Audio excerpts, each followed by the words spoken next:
Hello, and welcome to the Woo is True podcast. I am your host, Dr. Nicole Garitano. I like to refer to myself as a recovering academic and healthcare provider, and I now help other people develop their intuition and really come to terms with this idea of science and spirituality. I am a lover of both evidence and divine coincidence. So let's see if you're in the right place. Are you someone who's ever wondered how spirituality and science fit together?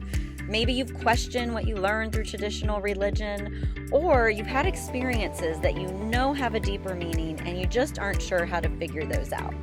If so, the Woo is True is for you. In this podcast, I want to make the practical mystical and the mystical practical, because I know there's a way to balance the two and learn from both. It doesn't have to be either or, it can be both and. Both practical and spiritual, both science and energy, both concrete and ethereal. So let's swap or for and dive into the woo. Hello, and welcome to day 3 of the Balanced Being Reset, where we will dive in to another step in my Balanced Being formula. So, I am going to be super transparent as I start off this session. Like, you can't make this stuff up. We have illness going through our house this week, and getting these recorded, because I like to record them in real time, and the energy of what's going on has really been a challenge with illness spreading, throughout our house. I've been bleaching things and trying to make sure I don't get sick. And, I just want to share that because that's what this reset's all about. Sometimes we have to reset in the day-to-day midst of, we just can't predict, right, what's going to happen next. You can't always predict when an illness is gonna, run rampant through your home. And yet there's still that reframe, and I really want to get this material out. I know it's so helpful and so important to other people. And so even if I have to do this at an odd time to capture the recording, I am doing that. So just to reassure you that if you feel like you haven't been able to listen to each of these, every single day, that's okay. I always trust you'll hear the message when it's time for you to hear it. So just give yourself permission right now to be open to the message landing exactly when it's supposed to land. Okay. So if you're hearing this a week later, 2 weeks later, that's perfectly fine. You're right where you are meant to be. And so the other thing this brings up for me is, one of the reasons I really put together the Balanced Being formula, I found myself doing these practices and I knew it brought me back to balance. And the other thing that I noticed working with clients is that everybody's balance is different, right? We all run on a continuum, so to speak, with a high end and a low end. However, that perfect balance for each of us is somewhere along that continuum. So it's not that it's perfectly in the middle, and that's what we would call balanced. And so it's really about calibrating to what works for you and being able to recognize that calibration and not allow yourself to stay on the high end or the low end any longer than you need to. The whole gamut is totally understandable, and we're meant to experience the whole gamut on any continuum, whether it's a feeling, whether it's an activity. However, we have that sweet spot, right, on each of our own timelines or continuums. And so learning what it feels like to be in more of that balanced state for you is really what we're going after. And I know these steps and this process, they help me stay in that perfect equilibrium for myself, and they help my clients do that for themselves too. So there's really no wrong way to do this. Okay, so I just wanted to preface that because it really made me think a lot today about, oh, wow, of course this is happening this week because I've committed to this because I feel so strongly that I want to get this information out there. Of course, there's going to be some type of obstacle that's going to throw me, off balance, so to speak, and I'm going to have to literally reset moment to moment, day to day, while I'm creating the content for this week. So if this is also you, please hit reply to the email that this comes out in and just share with me, what's going on with you too, because sometimes it feels much better to be in community when we're hitting those ups and downs rather than just feeling like we're by ourselves on an island, trying to make things work day to day. So please feel free to reach out to me. I would love to hear what's going on in your world. So, without further ado, we will get into today's step. So, today's step, and it's really fitting, we're going to talk all about our breath. And so, I'm going to talk to you about this through the lens of, yes, the science, right, of our actual breathing and the physiology, and then also the spiritual piece of our breath. And so, we know when we breathe each day, we're breathing in oxygen, we're exhaling carbon dioxide. So there's a give and a take that goes on with our breath. Okay. So we take in the life giving oxygen, we exhale the carbon dioxide, which then feeds the plants and the life around us. So there's a lot of reciprocity in that relationship. And we may not think about it necessarily through that lens. And, truth be told, many of us are able to just take the function of breathing for granted. I feel like our breath came more to a highlight during the pandemic because that was one of the symptoms, right? And ultimately, what caused so many people to lose their lives was this idea of not being able to breathe. So it made us more conscious of our breath. And, even prior to that, if we have a cough, if you have allergies, if you have asthma, you may be more conscious of your breath when there's a flare or when you're ill. But for the most part, we take this function of breathing for granted day in and day out. And it's easy to do that because it's controlled by our subconscious mind. So our brains are amazing. They keep our body functioning, they keep all those systems running without us having to think about it, right? They're just our subconscious mind is running in the background and it's keeping all of our body in homeostasis as much as it can. We're breathing, our heart's beating, right? The blood is pumping through our veins. And many times we don't really allow ourselves to revel in just how amazing that really is, that's happening every day. So, what I invite you to do right now is just really notice as you're listening, like what's the rate of your breath rate like right now? Are you breathing more naturally? Are you maybe holding your breath? Are you taking more shallow breaths? Are you breathing deeply? Do you feel your abdomen constricted while you're breathing? I just want to give you a few seconds here to just breathe and just notice what your breath is like right now.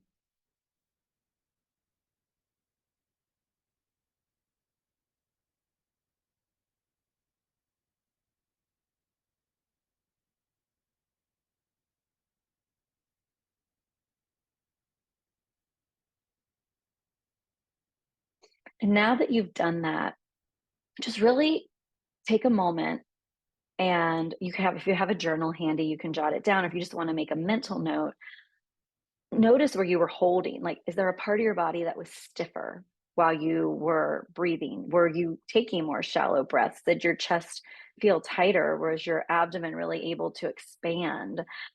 Did you feel any tension? Or maybe you felt really relaxed in different parts of your body? Just take a moment to notice that.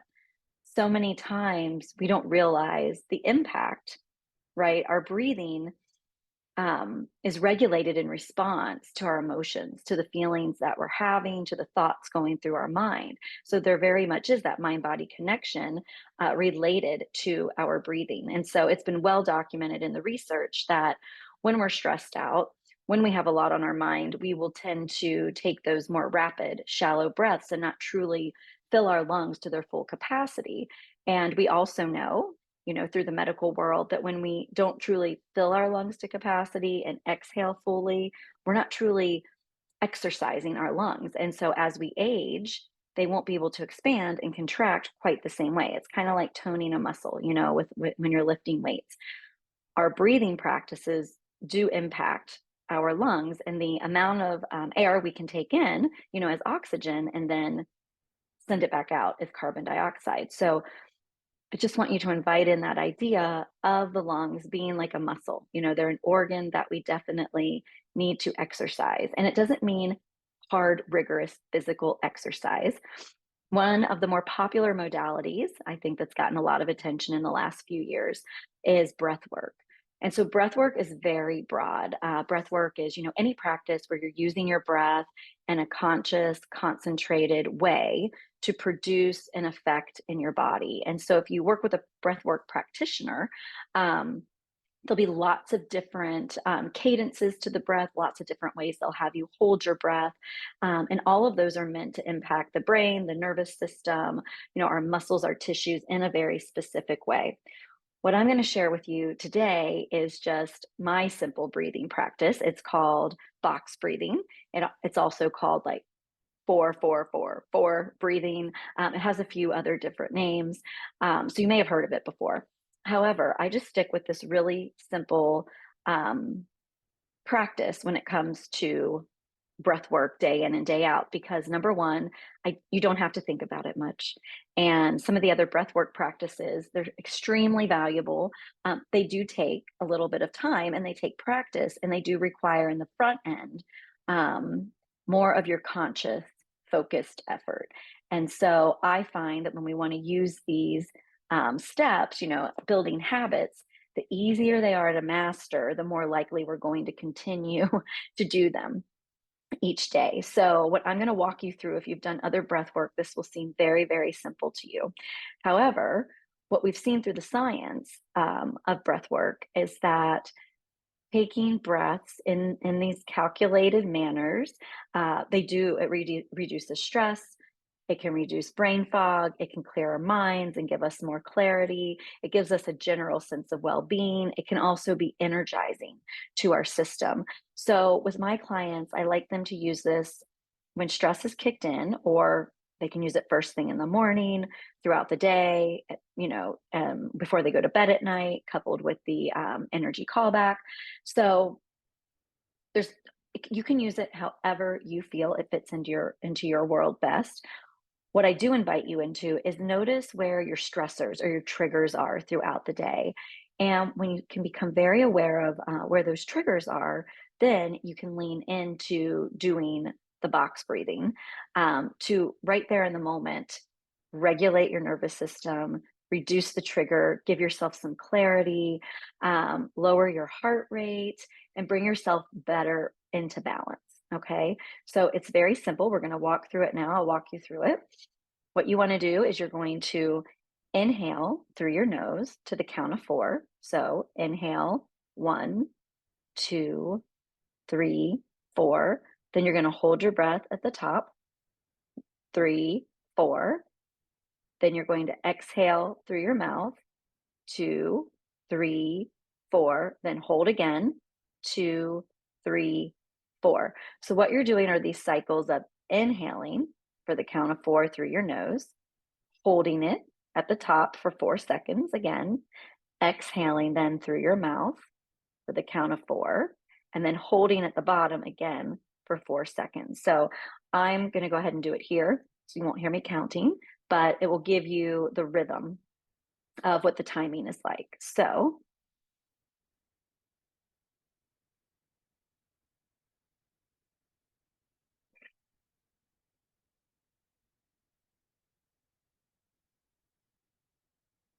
okay. And when you do that, you want to do that at least 5 to 6 times through. Okay. And after you do that 5 to 6 times through, you will notice your heart rate slower. You'll feel more relaxed. You'll have more clarity. So, this is a really wonderful practice. If you've just had a difficult conversation and you're feeling, upset, you can do it. If you know you're about to have a difficult conversation or there's going to be tension somewhere, you can do it in preparation. Also, this is another great thing that we can teach our children or other people in our lives, that when we see their stressors, we can also invite them into this practice. It's super simple. It gives you that clarity, like I said, and it can be done anywhere, anytime. So if you're like frustrated in line at the grocery or another store, if you're stuck in traffic, you can go to this box breathing technique, and very quickly within those 4 to 6 cycles, have yourself in a calmer state. Okay. So I invite you into that practice this week. And then I also want to just share with you before I wrap this up the whole idea of our breath being the sacred breath, a spiritual breath. Like I said on the front end of this, we don't give a lot of conscious thought to our breath. However, the first thing we do when we're born is take a breath of air. The last thing we do when we leave this earth is take our final breath. Breath is so pivotal, right, to our lived human experience. And we just don't give it like the sanctity that it truly deserves. And so I just wanted to share with you a little bit about the origin in many different countries. So the word they use for breath also has its root in spirit. That is true for Latin. That's true for the language, like Latin as a language. It's true in the Greek language. It's true in different variations of Christianity in terms of when the Bible was written in different languages. The root word um, for spirit and breath, they had the same root word. It's been true in ancient civilizations, so indigenous cultures. The words that they have used for air or breath have also been the same root or the same word that they've used for spirit or life energy. So I think it's really fascinating that we can look through these different cultures and then, the practice of yoga itself, yogic breathing within the Indian culture. That's very much thousands and thousands of years old, this practice, and it was focused on the breath and knowing that the breath could calm the body, but also that the breath really houses our spirit. And so I believe I spoke about this in the other session, but this hara energy field that I like to work with, the hara itself runs down the middle of your body. It is your connection to your source, whether you call that God, whether you call that universe, whatever word you use. That hara energy runs through our core and does connect us to God. Now, what's so fascinating is that our spirit is an extension of God, right? We were all created in God's image, in the universe's image, whatever is most comfortable for you. But we are an extension of that same type of energy. And so our spirit then comes through this hara energy field and enters our body as our soul. Okay, so that's a great differentiation to make. However, I love that because when we think about like God literally, right? That higher power, the universe literally blows, right? Air, breath, blows our breath into us as our spirit. And then we take that spirit and come and incarnate in our body with that soul into the human body. Okay. So I just want to give you that visual because I think it's really, really powerful when we start to think about ourselves as both human and spirit, right? As both of this world and of that other world, whether it's heaven for you, whether it's the universe again, whatever you believe happens when our humanness is done here, and this time and space, just start to think about that continuum and how our breath is very much tied to our spirit, to God's spirit, the Holy Spirit. It's all connected. It's not on accident. And it's very fascinating that in language itself, as it developed, these root words for both spirit and breath were the same. Okay. So I just want to leave you with that thought. And I encourage you over the coming days, start noticing your breathing pattern and really begin to think of your breath as that sacred, sacred breath, that breath that's only for you, and that breath that you actually can control moment to moment and use as an amazing tool to calm yourself, comfort yourself, and bring yourself back into balance.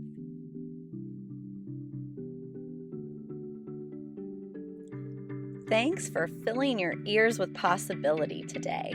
You can find all the resources shared in today's episode in the show notes or description, depending on which platform you are tuning in from.